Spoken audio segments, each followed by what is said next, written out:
He told us not to go into the forest. We didn't listen. We weren't even supposed to camp that deep in. There's a spot near Grand Teton, not an official site, more like one of those locals know it kind of clearings. No bathrooms, no trail markers, just a busted up sign nailed to a tree that says private. Keep out, half covered by moss. We found it on some off-grid hiking subreddit, buried in a thread about remote spots you'll never forget. And yeah, they were right about that part. It was me, my girlfriend Danny, and our friend Logan. Logan's the type who brings a water purifier and 2 knives to a weekend hike. Thinks he's Bear Grylls because he once fasted for 48 hours and drank from a creek. Danny brought edibles, a Polaroid camera, and the world's most useless blanket.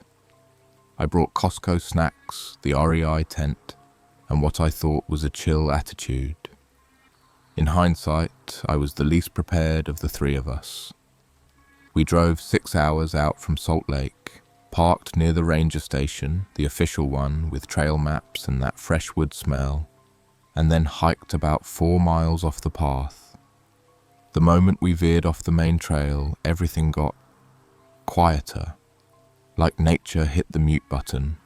No birds, no bugs, just the crunch of our boots and Logan ranting about how this is real nature, not that glamping bullshit.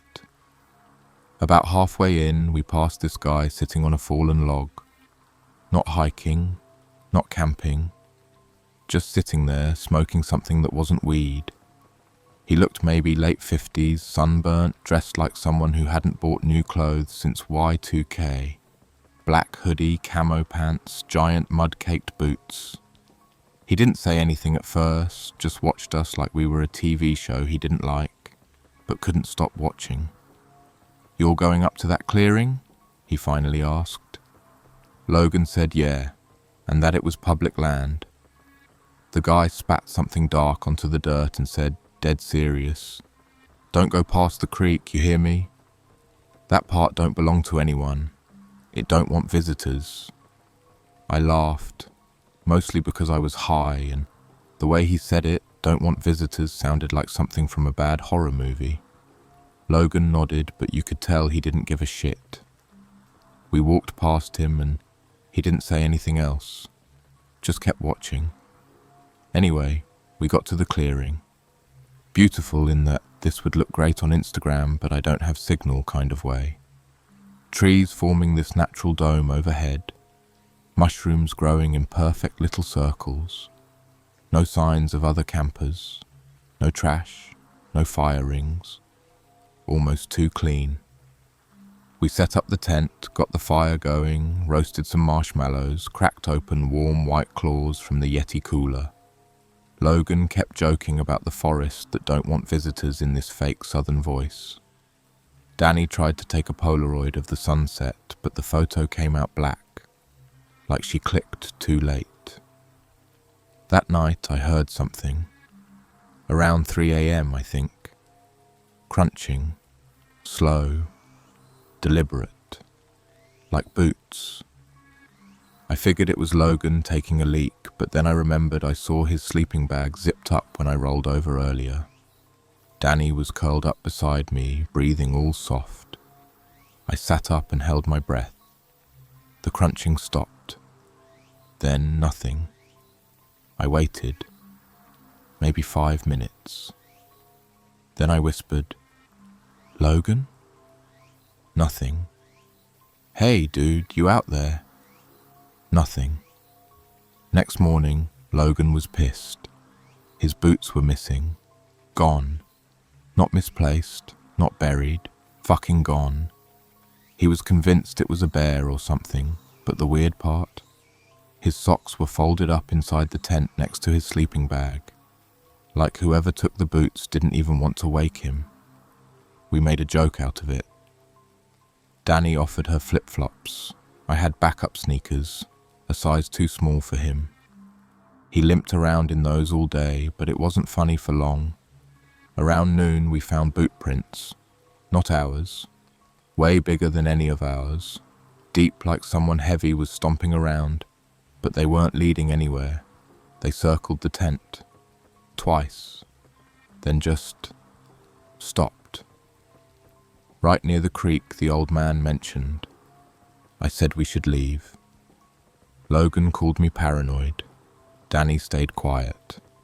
That part freaked me out the most, honestly. She usually had something to say about everything, but she just kept looking toward the trees, like she was waiting for something to move. That night we heard the snapping, not branches falling, snapping, like someone breaking sticks just beyond the tree line. Deliberate again, rhythmic, like snap, pause, snap, pause. Logan finally yelled out, "We're armed, arsehole!" Total bluff. We had 2 knives and 1 hiking pole between us. No gun, no bear spray. The snapping stopped. And then, I swear to God, a voice said, "No, you're not." Calm, male. Close enough we all heard it, but when we shined flashlights, there was no one. I didn't sleep. Neither did Danny. Logan paced until his limp got worse. Next morning, we found something else.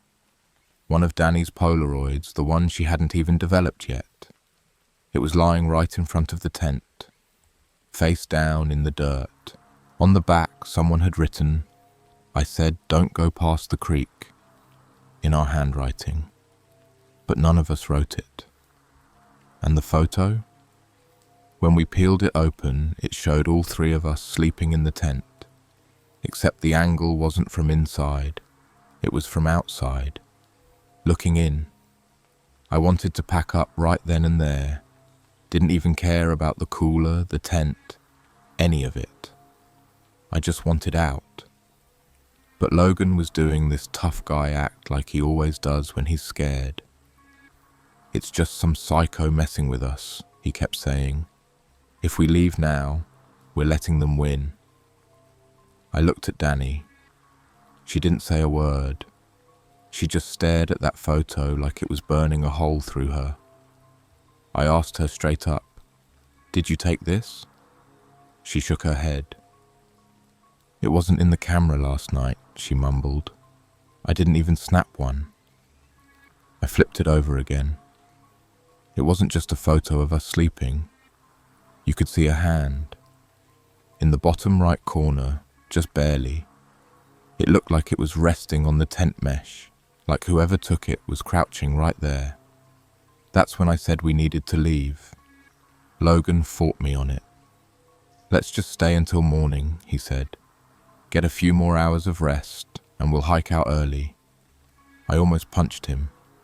I'm not even the confrontational type, but the way he said it, like it was just a prank. Like the fucking forest wasn't trying to tell us something. Danny finally spoke up. "We're leaving. I don't care if I have to hike barefoot." That shut Logan up. We started packing, fast. The tent came down in under 10 minutes. Sleeping bags crammed into backpacks half unzipped. I left the marshmallows. Logan grabbed his cheap knife from Walmart and stuffed it into his waistband like it would do anything. We were maybe half a mile into the hike out when we saw it. The same guy from the log. He was sitting on a stump this time. Same clothes, same dead stare. He stood when we got close. "You crossed it," he said. Not yelling, just flat.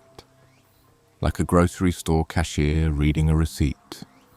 "I told you not to." "We're leaving," I said, trying to keep it calm. "We're not staying. We get it." He nodded, slow. Then he looked at Logan. "You're limping." "No shit," Logan snapped. The man took a step forward. I stepped in front of Danny without thinking. He held up a hand like he was about to say something else, but then stopped, turned his head, looked into the woods like he heard something behind us, And this part's going to sound fake, but I swear to you, he looked scared. Not jumpy, not paranoid, scared. He looked back at us. Go, don't stop, don't talk to anyone. We didn't wait. We walked, fast.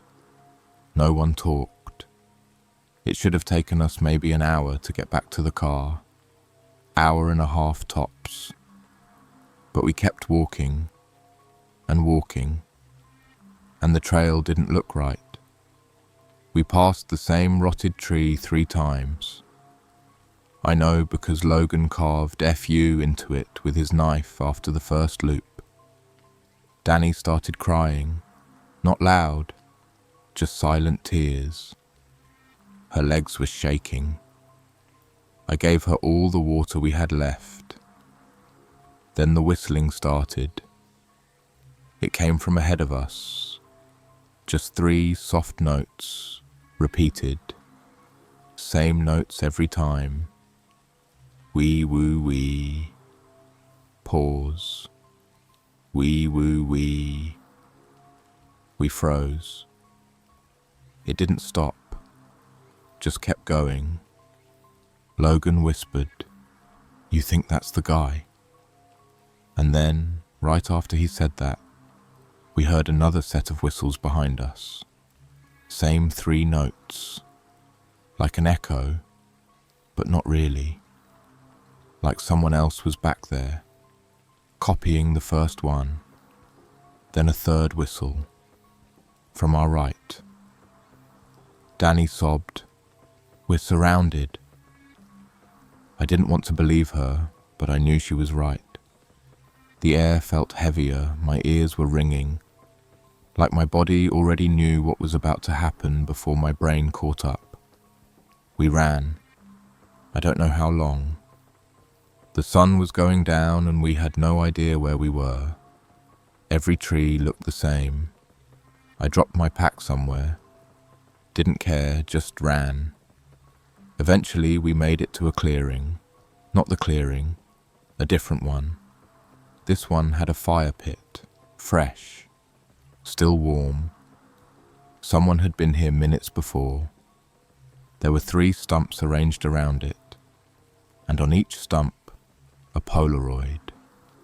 One of Danny standing near the creek, one of Logan lighting a joint, one of me staring into the tent the first night. I didn't even know that photo existed. I never looked like that before. Blank face, eyes wide open, like I was sleepwalking. That was the moment Logan lost it. He started yelling, kicking over rocks, screaming into the woods, "Come out, you fucking coward! Come out, you freak!" And the whistling started again. This time it was close. No echo, no distance. We didn't run. We couldn't run. Because right as we turned around to bolt, we saw a man standing just at the edge of the trees. Not the guy from the log. Younger, dirty, shirtless, covered in scratches like he'd been crawling through thorns. His mouth was twitching like he was trying to smile but forgot how. And he had something in his hand. A knife. Not like a hunting knife. It looked homemade. Like a shard of metal duct-taped to a broken handle. He tilted his head like a confused dog and took 1 step forward. Then another. I was frozen. Logan stepped forward, holding his little Walmart knife like it was gonna matter. The guy grinned then, real big, like it finally clicked, like this was the game.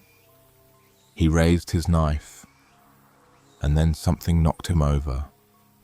Another man, a different man, came out of nowhere and tackled him to the ground.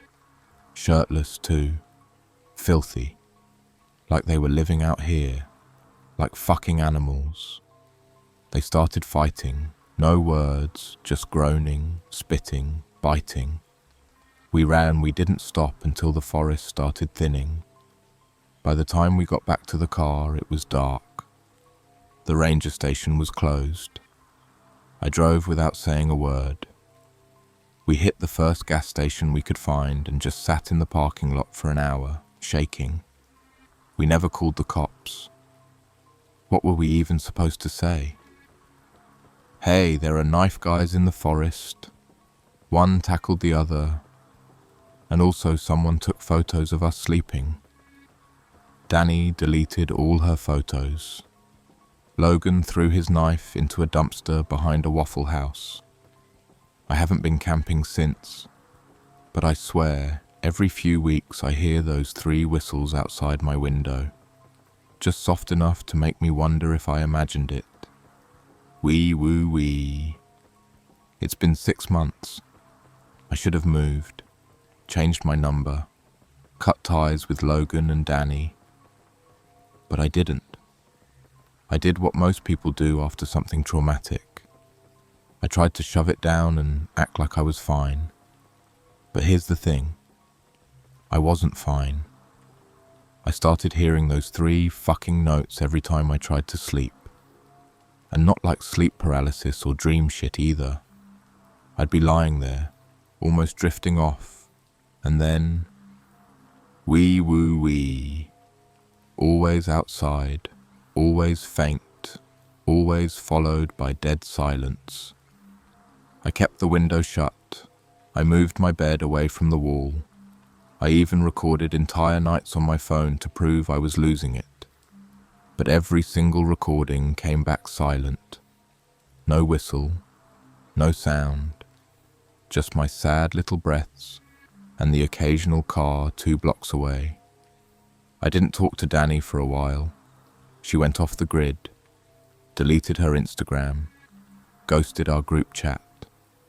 When she finally texted me back, months later, all she said was, "Did you tell anyone?" I replied, "No, did you?" No answer. Logan, on the other hand, leaned into it. He bought a GoPro, started hiking solo again. I told him he was fucking insane. His reply? "This time I'll be ready." I should have known something was wrong when he called me at 2:17 a.m. on a Tuesday. I didn't pick up. I was half asleep and didn't want to deal with his usual macho, "the woods can't beat me" bullshit. Next morning, I got a voice memo from him, 36 seconds long. Most of it was wind, crunching, then heavy breathing, then Logan whispering, "Dude, there's more of them. There's a whole camp. They're not normal. They watch each other sleep. They dig holes and then fill them back up. Then static. And that same 3-note whistle. I called him 15 times, voicemail. Danny and I drove out that night. We didn't talk. We just listened to static on the radio and kept checking the GPS. We used the same directions from last time, same trailhead, same turnoff. His truck was there, parked like he was in a rush, door cracked open, keys on the seat, a Costco trail mix bag on the dash, 1 boot missing, just like before. We started walking. Flashlights, layers, pepper spray. I had a kitchen knife duct taped to a broomstick. No idea why I thought that would help. About 2 miles in, we found it. Not Logan, not the guys from before, but a new clearing, a big one. In the center was a massive hole, like pit-sized, 10 feet across, maybe 6 feet deep, fresh dirt. And sitting beside it, a Polaroid camera, not Danny's. This one was older, dusty, cracked, looked like it had been buried and dug up. Danny picked it up, hands shaking. I told her not to, but she already had it open. There were still photos inside. Not of Logan, of us, from last time. Same trip, same clearing, but different angles, higher up, like from the trees. One showed us mid-laugh, one was of Danny peeing behind a bush. One was me staring at the fire, mouth open, like I was mid-sentence. None of us took these. I wanted to leave, but Danny pulled something else out of the camera pouch. A note, folded small. On it, in that same janky handwriting from the last trip. We don't sleep. You don't leave. Danny dropped it. We're going, she said, full panic now. I don't care if he's out here or not. But I saw something else. Footprints. Bare, dirty, dozens of them circling the pit. And in the pit, more Polaroids, hundreds, scattered, some soaked, some burned. But you could still see the faces. Campers, hikers, kids, old people, all caught off guard, all unaware they were being watched. And then we heard it. The breathing. Not ours. Heavy, deep, like someone was trying not to be heard but couldn't help themselves. I whispered, "We run on 3. Danny nodded. 1. A twig snapped. 2. The whistling started. Wee woo wee. 3. We ran like hell. I don't remember what direction we went. The path was gone. The trees all looked the same. At one point I tripped and Danny dragged me by my jacket until I could get back up. We ran until my lungs felt like they were bleeding. And then, miracle or nightmare, we hit the road. But Logan's truck was gone. Gone. No tire marks, no drag marks, just gone. We called the cops this time. Park rangers, search and rescue, the whole deal. They combed the woods for a week, found nothing, didn't believe a word of what we told them, said it was probably some squatters or off-grid cult, told us not to return unless we wanted to risk a trespassing charge. But here's the part that makes my skin crawl even now. 2 days ago, a package showed up on my doorstep. No return label. Inside? A pair of dirty boots. Logan's size. Stuffed inside one of them, a Polaroid. Me and Danny, standing next to Logan's truck, the night we arrived.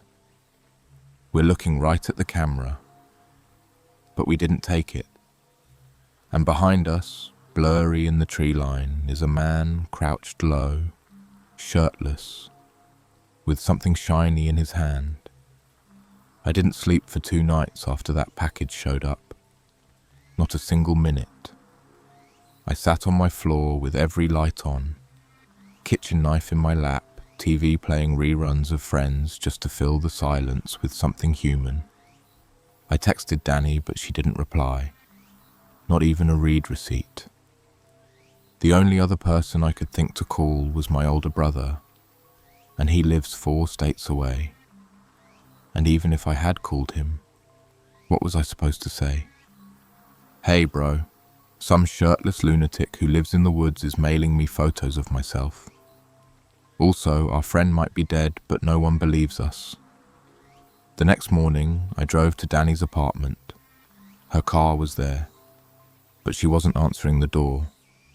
I buzzed her, knocked, called. Nothing. Right when I was about to leave, she opened it just a crack. She looked like shit. Hair in a greasy bun, bags under her eyes like she hadn't slept in a week. I said, "Are you okay?" She opened the door wider and whispered, "Did you get one too?" That's when she showed me her Polaroid. It was of her sitting on the toilet, in her own apartment. Door cracked open just enough that someone could have taken the shot from the hallway. She hadn't even noticed it was open. Then she showed me the second one. Her sleeping on the couch, blanket half off, TV still on, taken from behind the couch.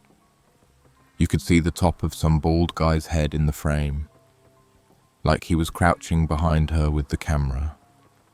I felt sick, physically sick, like I was going to throw up on her IKEA rug.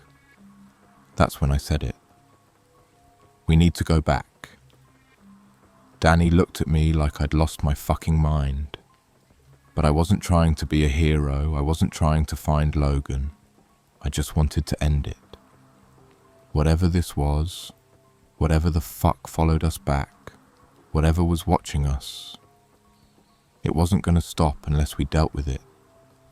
I told her we'd go during the day, just us, get in, get what we could, burn it down if we had to. End it. She didn't answer. The next morning, she was at my door. Hoodie, hiking boots, backpack. She didn't say anything, just nodded. We drove again. Same route, same gas station, same forest. When we got to the trailhead, there was a new sign.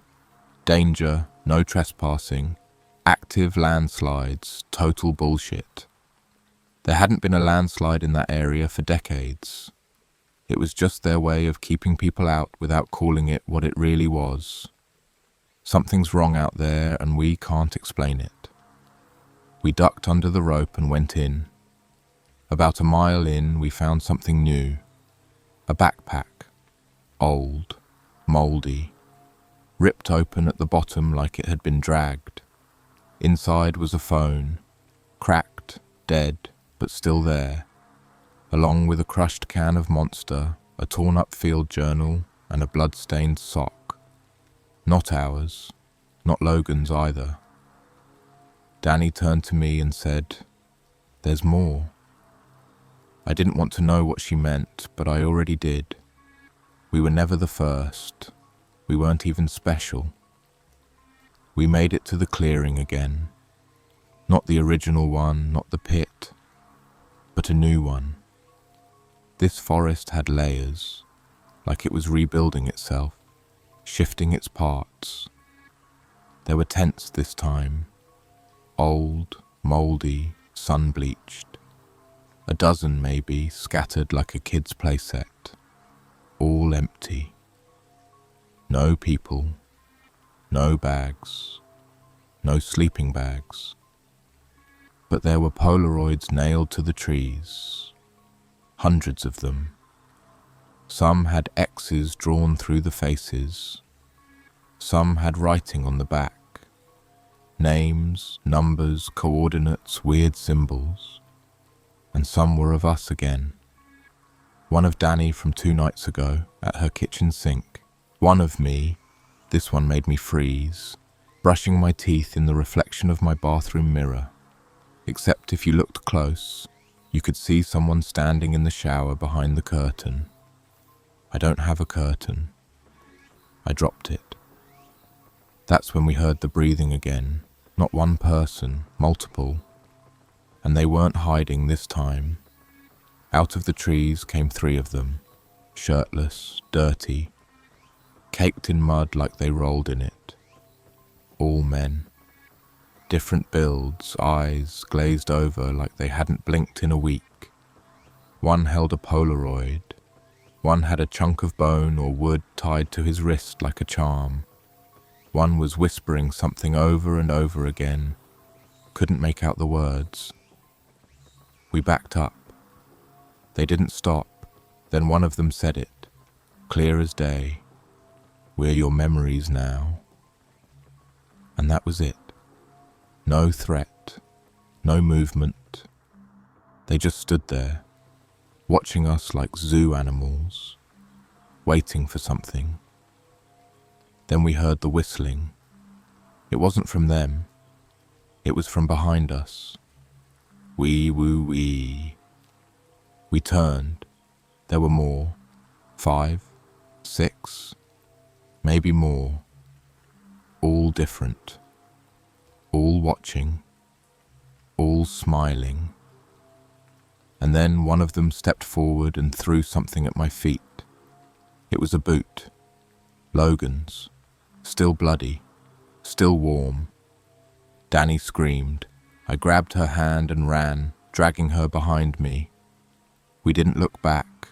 We didn't talk.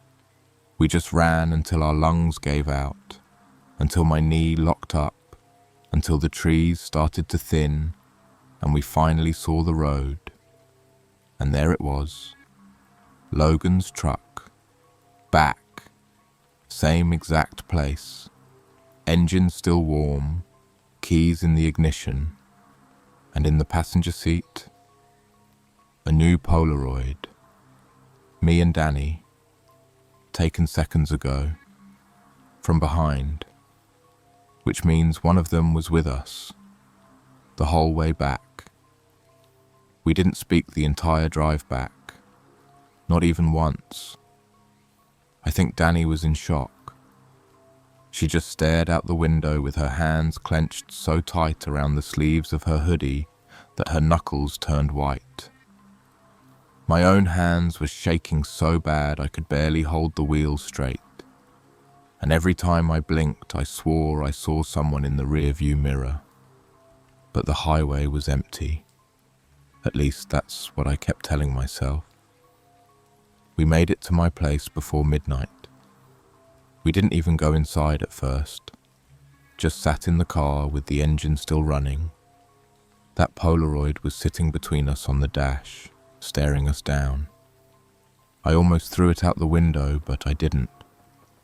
I don't know why. It felt like if I threw it out, something worse would happen. Eventually, Danny said it. "He's gone, isn't he?" I didn't answer. I couldn't. Because she wasn't really asking. We both knew Logan was dead, or worse. We tried to go back to normal after that, if you can even call it that. Danny moved in with her cousin in Boise. She quit her job, deleted all social media, changed her number, the works. I don't think she left the house for a month. Me, I stayed. I shouldn't have. But something about leaving felt unfinished. Like whatever was out there still had its claws in me. Like if I walked away, I'd always be looking over my shoulder, waiting for the next Polaroid to show up on my doorstep. I started reading. Off-grid communities, missing hiker databases, survival forums, Reddit threads about national parks and places you're not supposed to know about. People talked about it, but no one really did. Like if you described it too clearly, it would notice. They called them different things. The Watchers, Ferals, the Silent Ones. But the rules were always the same. Don't go past the creek. Don't respond to the whistles. Never look behind you if they're close. Don't sleep. Don't split up. And whatever you do, never bring anything back. I broke all of those rules. I brought back a Polaroid. Danny brought back the camera. We both brought back their eyes on us. One night, maybe 2 months after the last trip, I woke up to my bedroom light already on. Not flickering. On. I never sleep with the light on. I sat up confused, groggy, and then I saw it. There were Polaroids on my floor, laid out in a perfect line from the foot of my bed to the door, each one of me, sleeping, in different positions, some from overhead, some close to my face. One of me with my mouth slightly open, pillows stained with drool. But the last one was taken from the ceiling. Like whoever took it was stuck to the fucking wall like a spider. I stood up, slowly, walked to the door, hand shaking, turned the knob, and it was locked. From the inside. No windows were open, nothing broken, no sign of forced entry, but they had been there. Again. I called Danny. She answered after the second ring, voice shaking like she already knew. They left some for me too. Same thing, new place, locked doors, nothing broken, just more photos. And one of them, one of hers, showed me. Sitting in my car, picking my nose, completely unaware. That's when we realized it. We hadn't just been watched in the forest. We were still being watched. Every second, everywhere. They didn't need the trees. They had moved in. I tried to leave a few days later. Booked a flight to Colorado, packed a bag, paid for the Uber. I even made it to the airport. Got through security, bought a $9 bottle of water, sat at the gate. Then the announcement came. Flight 277 to Denver has been cancelled due to a mechanical issue. Please see the front desk. Fine. Whatever. I walked to the front desk, ready to rebook. The woman working looked up at me, expression flat, and said, "You've already checked in." "What? You were already here?" "No, I wasn't. I'm here now." She stared at me, then looked at the screen, tilted her head. "Someone with your ID already boarded the plane." I looked behind her. There was no plane. There was no boarding. I left. Went straight home. On my front door, duct-taped like a sick joke, was another Polaroid. Me, standing in the airport, talking to that same woman at the desk. And in the background, behind the glass near the security checkpoint, one of them, staring directly into the camera, grinning. Last week, Danny sent me a voice message. I hadn't heard from her in over a month. She sounded numb, dead behind the words. I thought I was safe here. I really did. But they're already in the attic. I can hear them moving around. They don't talk. They just shuffle, like rats. I stopped sleeping days ago. I just wait. I wait for them to come down the stairs. A pause. Then, quietly, "You know what I think? I think we never left.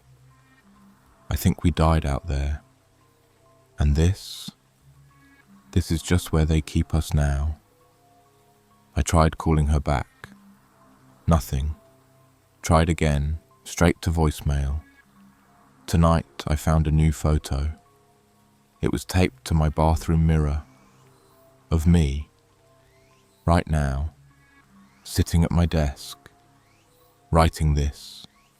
Behind me, a man crouched in the doorway, no shirt, smiling. I turned around. No one was there, but I can still hear the whistle. Wee woo wee.